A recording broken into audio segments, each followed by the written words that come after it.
Good afternoon, everybody, and welcome to the December 4th, 2025 Police and Public Safety Committee meeting. I'm going to begin by taking attendance with Councilmember Brennan, myself, Deputy Chief Joe Twitty, Lieutenant Todd Frenier.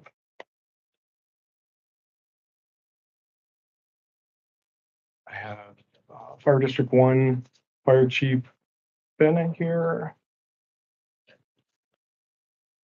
Confidential Secretary Kelly Diarpino.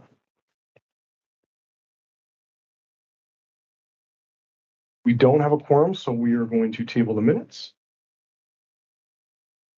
Operationally, we talked about it last meeting. We have 3 different animal specific to dog agreements that we're working on. We did receive the dangerous dog agreement from the Montgomery County SPCA. The good news is they're willing to do a 2-year agreement and that the prices are not going to increase. So that agreement, there are installments each year for 2026 and 2027 of $2,500 quarterly. And if I do the math correctly, that's $10,000 a year, which is what we currently pay. Just to remind folks, we're mandated by law to have a dangerous dog agreement. So that is a cost that we cannot avoid. The APF agreement I have as well. That is our regular for dogs that are at large to be able to take and house if they are not chipped and we can't identify owners. Also good news, they have maintained the same pricing structure that they had in previous years with no increases. So it would basically be a continuation of the current agreement, and that would also be a 2-year agreement for 26 and 27. And not received the agreement from the Susquehanna SPCA, so I don't know that that's going to be either continued. That's sort of our backup plan, but I'm waiting to hear back from them. Also under operations, just an accreditation update. I'm proud to say that today we were successfully voted by the DCS Council to become an accredited agency. I'm very, very proud of our agency for achieving this. I mentioned at the accreditation ceremony that, this was one of the goals even back on an official NPD goals list in 2026 under then Chief Moskowitz, who hired me. And so 20 years later, took a lot of work, a lot of generational work. It wasn't just us. There were people that laid the groundwork before us for pieces of this. But I'm proud to say we successfully completed it. And it's really a testament to the hard work and dedication and collaboration in our agency, seeking excellence to hold ourselves to the highest policies and standards. So I'm very proud of us. Just a shout out to Sergeant Nick Party. He was our accreditation manager. He's currently deployed. He was not able to receive a separate award that they give to accreditation managers. But his wife and his father were kind enough to come and accept it on his behalf, which was pretty awesome. So congratulations to our agency and congratulations to our community. This is a great achievement for us. Absolutely. I don't have anything for fleet and equipment or for the building. Under training, we are currently completing training in officer wellness and mental health awareness through the Police One Academy platform. Under citizen correspondence, we had the ongoing Grand Boulevard speed concern. I'm waiting for data on that. One of the things I did talk to the town supervisor who couldn't be here today in person was there is sort of folks in the community that want to have a conversation about 25 mile per hour zones, really specific to Old Niskayuna. There's 25 mile an hours that borders us in the city of Schenectady, even on Grand Boulevard, and it would just sort of make it a little bit more streamlined and consistent in that area. And so I think that's something that I know Complete Streets may be talking about, and we may be talking about as well moving forward. I didn't have any other new correspondence. Under town events, we have Coffee with the Cop, the 3rd Tuesday monthly that I host down at the Senior Center. We also have our 2025 holiday parade with District 1 in Santa on December 13th. We talked about it last meeting about the different kinds of gifts that we would be looking for to collect as we go around. It's a really great event. There's going to be Santa here with hot chocolate in advance of the actual event itself. What time? I forget. 9 o'clock? 9 o'clock. 9 o'clock it's going to start here at Town Hall. And there is a flyer that's being circulated. I know District 1 was circulating it online. I'm going to post it also on the PD's Facebook page, and we can even get that on the town website too if we haven't already. I don't know if it's on the town website. I don't know if it is or not. Okay. Community programs has posted it, I believe. Oh, they did? I'll check with Courtney. Okay. Courtney usually does the posting. Thank you. Mhm. Under town clerk, Michelle, welcome. I left on food trucks because that's just an ongoing conversation of language we need to develop, and the background check fees. Just a follow-up to the background check fees. I did contact two different Skokie County jurisdictions. It does appear that they may be doing it a little bit differently on how we do. There are fees associated with it, but they don't necessarily use an outside vendor. And when I told them what we did, the chief's response was, well, we should be doing that too. And I started laughing. I said, okay. So I think that we need to just kind of button that up in terms of what fees we want to assess specific to that. I know Carol was speaking with the vendor separately about how we utilize for employee background checks and trying to come up with a plan because there's different levels of checks you can do, and then that would determine the fees. So we may want to follow back up with Carol to see what she came up with that as well. Yeah, if we can get it on, for December, because we start getting vendors right away. As soon as the weather breaks. Right. Under court and town attorney, we just keep it ongoing for our town attorney, Elena Finnan. We have ongoing extreme risk protection order cases, unlicensed dogs. I don't think we had any unlicensed dogs recently. And obviously bus patrol hearings are ongoing. The one thing I will say about bus patrol, and this is actually a success, we have noticed a significant change in behavior with less summons being issued through that program, which is a great thing because it's a testament to the fact that people are actually stopping when the buses are out and they're putting out their stop arms. So this is great news for us. Chief, did you have anything for the fire departments? Yes, just it's more of a kudos to the police department and Niskuna District 2. I know I talked to Chief Koshan about this, but on the day before Thanksgiving, there was a cardiac arrest in Niskuna District 2's area, which was an attempted suicide. And the police department was the first one to arrive. It was Detective Munger and Patrolman Chase. And they started CPR immediately on the victim, deployed their AED.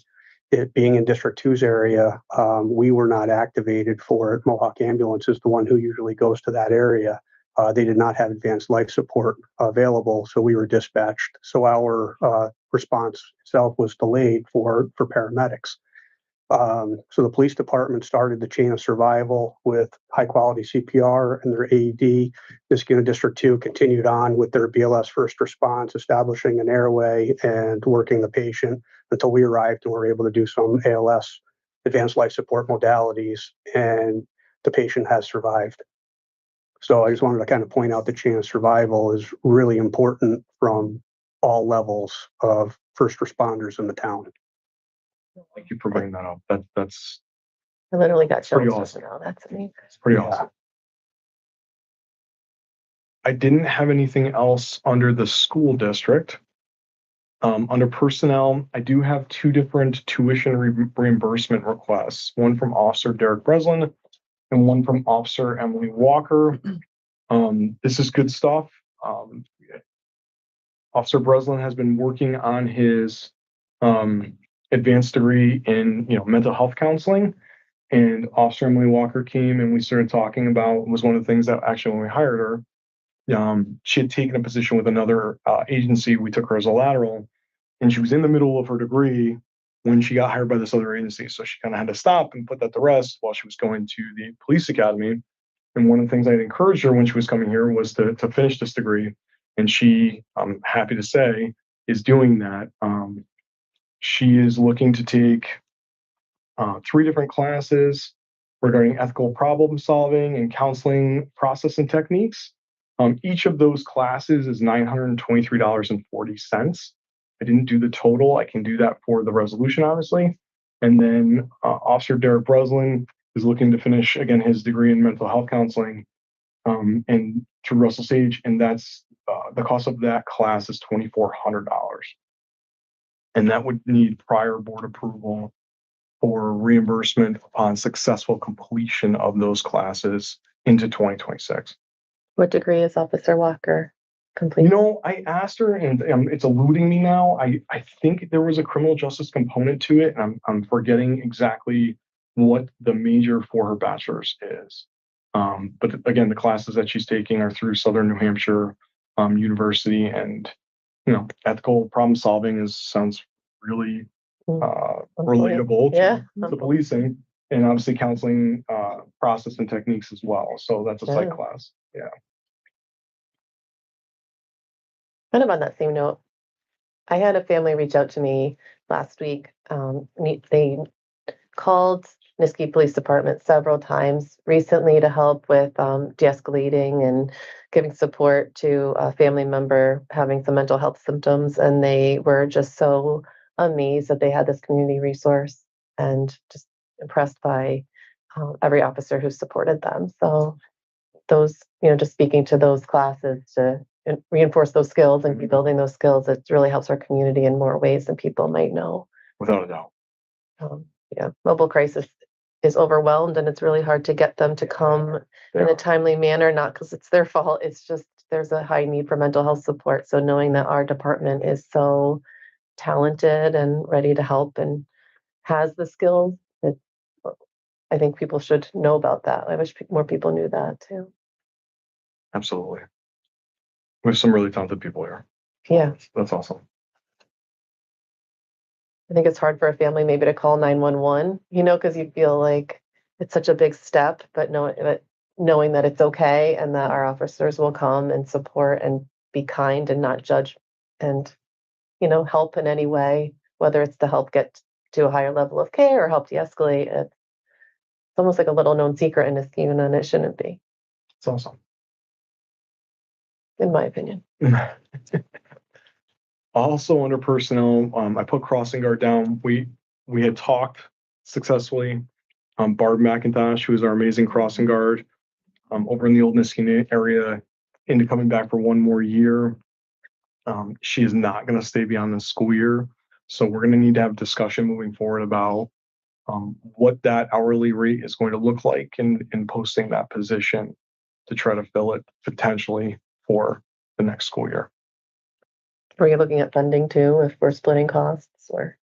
So I think that's part of the broader discussion is, we had that grant that we applied for that Town Planner Laura Robertson is going to work with me on regarding trying to get some more lighting in that area, potentially a push button crosswalk in that area. I know the county is doing a project that has been delayed, but with the Grand Boulevard, Van Antwerp area to try to change those road dynamics.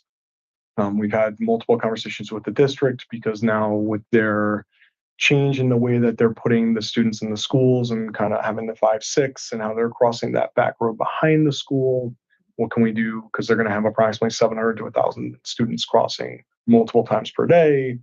I think it's a broader conversation, but specific to the crossing guard, I've said it before, it's a very difficult position to fill with the right person based on, it's a 4-hour a day broken up into 2-hour block job that doesn't really pay a lot.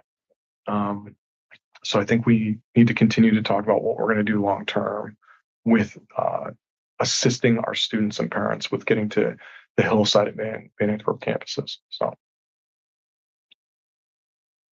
under other, I left on the Town of Niskayuna event application and the road closures. That's just kind of a long-term thing that we've been working on.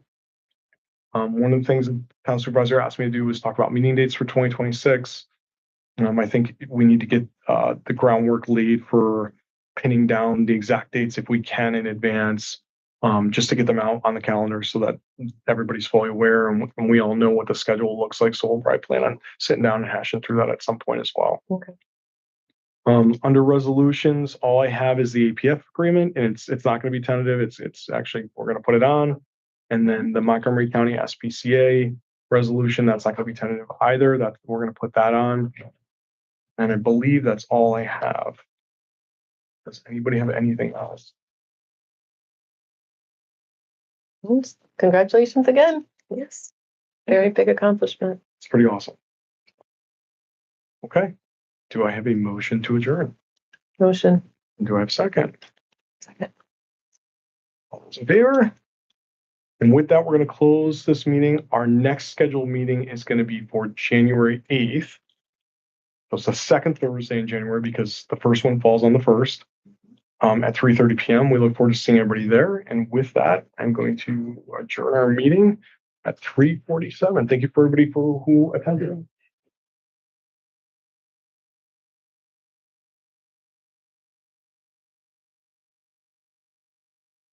Jordan, do you have the AP